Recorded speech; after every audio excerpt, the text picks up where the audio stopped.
اللہ کو اور کبیرہ گناہوں سے بچو، کبیرہ گناہوں سے، بڑے گناہوں سے بچو، بڑے گناہوں سے بچو۔ چھوٹے گناہ ہوتے رہتے ہیں اور اللہ بھی درگزر کرتا ہے، بڑے گناہوں سے بچو، وہ بھی ہو جائیں توبہ کر لو معاف، توبہ کر لو معاف۔ ماں باپ کی نافرمانی بڑا گناہ ہے۔ ایک صحابی کی بیگم نے کہا یا رسول اللہ میرے خاوند موت کی حالت میں کلمہ نہیں پڑھا جا رہا، علقمہ۔ آپ دوڑے ہوئے گئے، آپ نے کہا بیٹا کلمہ پڑھو، کہا جی نہیں پڑھا جا رہا، بول رہے ہیں، کہا جی پڑھا نہیں جا رہا، کہا کیوں؟ پھر آپ نے ایک دم کہا کوئی ماں باپ میں زندہ؟ کہا جی ماں۔ راضی ہے؟ کہا نہیں ناراض، بلاؤ۔ وہ آ گئیں۔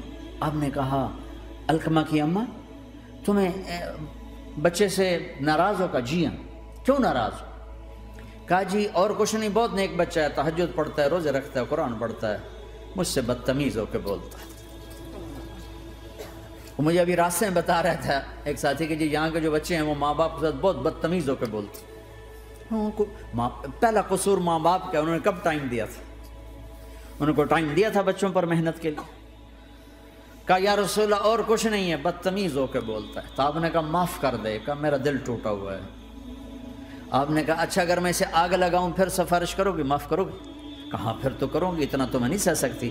کہ اگر تو نے معاف نہ کیا تو سیدھا اللہ کی آگ میں جائے گا۔ ہے کون؟ صحابی۔ آپ نے کہا اچھا یا رسول اللہ میں معاف کرتی ہوں، میں معاف کرتی ہوں۔ تو آپ نے کہا بیٹا کہو لا الہ الا اللہ، تو اس کے کہا لا الہ الا اللہ اور جان نکل گئی۔ پھر آپ نے اس کا جنازہ پڑھا اور اس کے دفن میں شریک ہوئے، قبر تک گئے۔ پھر آپ نے دفن کے بعد اعلان کیا جس نے ماں باپ کو دکھ دیا اس پہ اللہ کی لعنت، فرشتوں کی لعنت، زمین آسمان کی لعنت۔ نہ نماز قبول ہے، نہ روزہ قبول ہے، نہ صدقہ قبول ہے۔ کبیرہ شراب سے بچو، نشوں سے بچو، جھوٹ سے بچو، جھوٹ سے بچو، جھوٹ سے بچو، جھوٹ سے بچو۔ میرے نبی نے فرمایا میرا امتی ہر گناہ کر سکتا ہے، ایک جھوٹ نہیں بول سکتا، ایک دھوکہ نہیں دے سکتا۔ دھوکہ نہ دو، خاص طور پر یہاں کے لوگوں کو دھوکہ دینا تو بہت بڑی گراوٹ ہے۔ یہاں کی حکومت نے تمہارے ساتھ کیا کچھ نہیں کیا، تم انہی کو دھوکہ دو۔ ٹیکس بچانے کے لیے جھوٹ بولو، کتنے پیسے بچا لو گے؟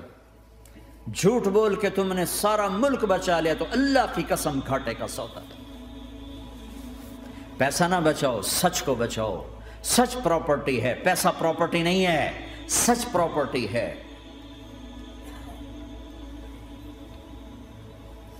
ہمارے ملکوں میں تو لوگ ٹیکس نہیں دیتے کہ حکومتیں کچھ لگاتی ہیں کچھ کھا جاتی ہیں، یہاں تو سارا تم پہ لگاتے ہیں۔ کیوں جھوٹ بولتے ہو؟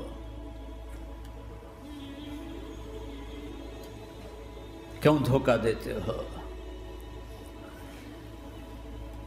احسان دانش کی کتاب زندگی میں ایک واقعہ میں نے پڑھا کہ جب انگریز کی حکومت تھی ہندوستان پہ تو ایک دلی میں ایک گرو تھا جو جیب کت رہا تھا، اس کے آگے چیلے تھے جو جیب کاٹ کے کمائی دیتے تھے۔ تو ایک دن ایک اس کا چیلا یعنی ایک لڑکا 2 روپے لے کر آیا، تو اس کے ٹیچر نے اس کو ڈانٹا کہ اتنے تھوڑے پیسے آج لائے ہو، صرف 2 روپے۔ تو اس نے کہا استاد جی آج بڑا موٹا مال پکڑا تھا، آج ایک انگریز کی جیب کاٹی تھی، بڑے پیسے تھے۔ لیکن جب میں 4 قدم چلا تو مجھے خیال آیا کہ اگر قیامت کے دن عیسیٰ علیہ السلام نے میرے نبی کو طعنہ دے دیا، گلہ دے دیا کہ آپ کے امتی نے میرے امتی کی جیب کاٹی تھی، تو پھر میں اپنے نبی کو کیا جواب دوں گا؟ اور میرا نبی میری وجہ سے شرمندہ ہو کہ بس اس شرم میں جا کر میں نے اس کو واپس دے دیے اور یہ اپنے کے 2 روپے کھسکا کے لایا۔ تو وہ گرو نے اس کو 10 روپے انعام دیا کہ بیٹا یہ تیرا آج کا انعام ہے کہ تو نے خوب کیا۔ تو تمہارا ان لوگوں سے واسطہ ہے، عیسیٰ علیہ السلام طعنہ دے بیٹھے تو کدھر جاؤ؟ جھوٹ نہ بولو چاہے سب کچھ دینا پڑ جائے، جھوٹ بول کے پیسہ نہ بچاؤ، دھوکہ دے کے کاغذات نہ بناؤ۔ یہاں کی لڑکیوں سے اس لیے شادی کرنا کہ میرے کاغذات بن جائیں، اللہ کے واسطے ایسی ذلت کے کام نہ کرو۔ میرے نبی نے فرمایا جس نے دھوکہ دیا میری امت سے نکل گیا۔ نماز چھوڑنے پر کہا اس نے کفر کیا، جس نے نماز چھوڑی کفر کیا، اور جس نے دھوکہ دیا میری امت سے نکل گیا۔ من غش فلیس منا۔ جھوٹ نہ بولو،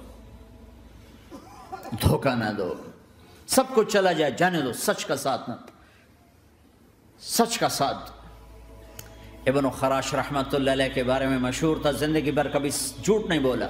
حجاج کا زمانہ، ان کے 2 بیٹے حجاج کے خلاف جنگ میں شریک ہو گئے، پھر ان کو شکست ہو گئی، وہ بھاگ گئے، پھر چھپتے چھپاتے گھر پہنچ گئے۔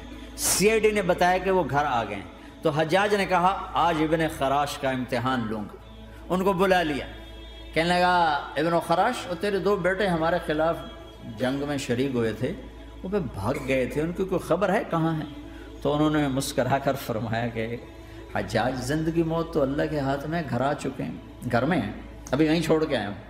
تو حجاج نے کہا تیرے سچ پر تیرے بیٹے تجھے ہدیہ کرتا ہوں، اگر تو جھوٹ بولتا تیرا سر بھی اڑا دیتا، تیرے بچوں کا سر بھی اڑا دیتا، تیرے سچ پہ تجھے تیرے بیٹے تحفہ دیتا۔ مسلمان جھوٹ نہیں بولتا، چند پاؤنڈ کی خاطر تم کاغذات میں ہیرا پھیری کرو، ڈرو اس دن سے جس دن اللہ کے سامنے کھڑا ہونا ہے۔ یہاں کے پیپر بنانے کے لیے یہاں کی لڑکیوں کو دھوکہ دو، ڈرو اس دن سے جس دن اللہ کے سامنے کھڑے ہونا ہوگا۔ عیسیٰ علیہ السلام کا تانا اگر گلا آ گیا نبی کو تو کدھر جاؤ گے؟ سچ کے ساتھی بنو، سچ کے ساتھی بنو، سچ کے ساتھی بنو۔ ٹیکس دینا پڑے دو، دینو، تم پہ خرچ ہوتا ہے۔ ایک طرف 4 پیسے ہیں، ایک طرف سچ ہے، کہ مسلمان سچ بولتا ہے، جھوٹ نہیں بولتا۔ ایک دفعہ سہارنپور میں جھگڑا ہو گیا، ایک جگہ تھی ہندوؤں کی، مسلمانوں نے قبضہ کیا ہوا تھا، تو ہندوؤں نے کیس کر دیا، انگریز کا زمانہ تھا، عدالت، وہ مسجد بنانا چاہتے تھے، ہندو مندر بنانا چاہتے تھے، تو دونوں طرف بات تپی ہوئی، تو آخر وہ جج نے کہا بھائی کوئی ایسا آدمی ہے، ہندوؤں سے کہا، جو گواہی دے دے تو اس کی گواہی تم قبول کر لو گے؟ اور مسلمانوں سے بھی پوچھا، تو ہندوؤں نے کہا جی ہاں، مفتی مظفر حسین صاحب اگر گواہی دے دیں کہ زمین مسلمانوں کی ہے تو ہم دے دیں گے۔ تو مسلمان بڑے خوش ہو گئے، مفتی مظفر تو آخر مسلمان ہے تو ہمارے حق میں گواہی دے گا، تھا ان کا قبضہ ناجائز۔ تو جب وہ عدالت میں تشریف لائے، مسلمان بڑے اطمینان کا، ہوں جناب ساڑھے حق کے فیصلہ ہونا ہے، چونکہ آج کل صرف سچ کو کون دیکھتا ہے۔ تو انگریز جج نے پوچھا ہاں جی مفتی صاحب آپ کیا کہتے ہیں؟ فرمانے لگے دیکھو جج صاحب، یہ زمین ہندوؤں کی ہے اور مسلمانوں نے قبضہ کیا ہوا ہے۔ تو مسلمانوں نے گالیاں نکالنی شروع، وہ یہودیوں والا بن گیا نا، گالیاں نکالنی شروع کر دی۔ تو انگریز جج نے کہا آج مسلمان ہار گئے اور اسلام جیت گیا، آج مسلمان ہار گئے اور اسلام جیت گیا۔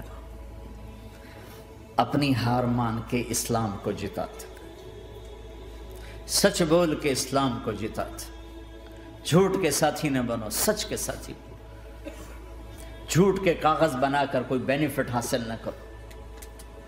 میں نیوزی لینڈ گیا، میں حیران ہو گیا، 1 ہفتہ میں رہا، ڈپریشن کا شکار رہا کہ مجھے بتایا گیا کہ پورے نیوزی لینڈ میں ایک آدمی جھوٹ نہیں بولتا سوائے پاکستانیوں کے، بنگالیوں کے اور انڈین۔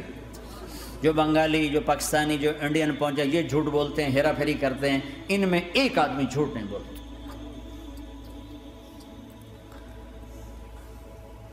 سچ تو ایک عالمی صفت ہے، جو اللہ کو نہیں مانتا وہ بھی کہتا ہے سچ بہت اعلیٰ چیز، اور تمہیں تو تمہارا نبی کہہ رہا ہے الصدق ینجی والکذب یہلک، سچ نجات دیتا ہے، جھوٹ ہلاک کرتا ہے۔ آپ تشریف لے جا رہے تھے، آپ کو آواز آئی یا رسول اللہ، آپ نے ادھر ادھر دیکھا، کوئی نظر نہیں آیا، پھر آواز آئی یا رسول اللہ، پھر آپ نے دیکھا تو ایک ہرنی آپ کو پکار رہی تھی، ہرنی، وہ بندھی ہوئی رسی کے ساتھ، تو آپ اس کے قریب گئے، کیا ہوا؟ کہیں آپ کا ساتھی مجھے پکڑ کے لایا ہے، میرے چھوٹے چھوٹے بچے ہیں، بھوک سے وہ تڑپ رہے ہوں گے، آپ مجھے چھوڑ دیں، میں ان کو دودھ پلا کے واپس آ جاتی ہوں۔ اب وہ پرائی چیز ہے، تو آپ نے کہا اگر تو واپس نہ آئی تو پھر؟ کہ اگر میں واپس نہ آئی تو اللہ مجھے آگ میں ڈال دے، جہنم۔ تو آپ نے اس کی رسی کھول دی اور خود وہیں بیٹھ گئے۔ وہ دوڑتے دوڑتے پہاڑوں میں غائب ہو گئے اور آپ وہیں بیٹھے رہے۔ کچھ دیر کے بعد آپ نے دیکھا وہ پہاڑ سے اتر کر آ رہی تھی کہ یا رسول اللہ میں حاضر ہو گئی. تو آپ نے اس کو رسی سے باندھ کے وہیں کھڑا کر دیا اور خود وہیں بیٹھ گئے. تھوڑی دیر ہوئی تو وہ آ گئے شکاری جو نے شکار کیا تھا. تو آپ نے کہا، ان کا نام کوئی نہیں موجود، تو آپ نے کہا میرے بھائی میری ایک درخواست ہے، آپ پوری کریں گے؟ کہ یا رسول اللہ کیوں نہیں؟ کہ یہ ہرنی مجھے ہدیہ کر دو. کہ یا رسول اللہ سب کچھ آپ کا ہے. کہ بس مجھے ہرنی چاہیے. کہ اب لے لیں. تو آپ نے اس کی رسی کھولی کہ جا بیٹی اپنے بچوں کے پاس موج کر. سچ نجات دیتا ہے، جھوٹ ہلاک کرتا ہے. تو اس نے یوں آپ کے سامنے سر جھکایا شکریہ کا اور 4 قدم دوڑی، پھر پیچھے مڑی، پھر آپ کو دیکھا، پھر یوں سر جھکایا، پھر آگے گئی، پھر تھوڑی دور گئی، پھر یوں پیچھے مڑی، پھر آپ کو دیکھا، پھر یوں سر جھکایا، پھر جہاں تک وہ نظروں سے اوجھل نہیں ہوئی وہ آپ کو مڑ مڑ کے یوں سلام کرتی گئی. سچ تو ایک ہرنی کو نجات دے گیا، تمہیں نہیں دیکھا. تمہیں کس پاگل نے کہا جھوٹ بول کے پیسہ بچاؤ، جھوٹ بول کے کاغذ بناؤ، دھوکے دے کے پیپر بناؤ؟ اللہ کے واسطے اس حقارت والی سوچ سے نکلو. انسانیت پر داغ نہ بنو. ان کے قدردان بنو جنہوں نے تمہیں پاسپورٹ دیے، جنہوں نے تمہیں تعلیم کے مواقع دیے، تمہیں ہر شے میسر کی، اور آخری ممکن حد تک تمہیں ظلم سے بچانے کی کوشش کی. محسن کے اوپر کیوں آئے تھے اس دیس میں؟ آئے ہو تو پھر دھوکے سے بچو. جھوٹ، مسلمان کہیں بھی ہو دھوکے سے بچتا ہے. کیا اپنے پیٹ سے کپڑا اٹھانا کہ حرم بیت اللہ کے اندر جیبیں کٹتی، بیت اللہ کے اندر جیبیں کٹتی، اور حاجی بیچارہ کتنی دفعہ فریادیں کرتے ہوئے نظر آئے کہ جیب کٹ گئی، جیب کٹ گئی. بیت اللہ کے اندر، مسجد نبوی کے اندر.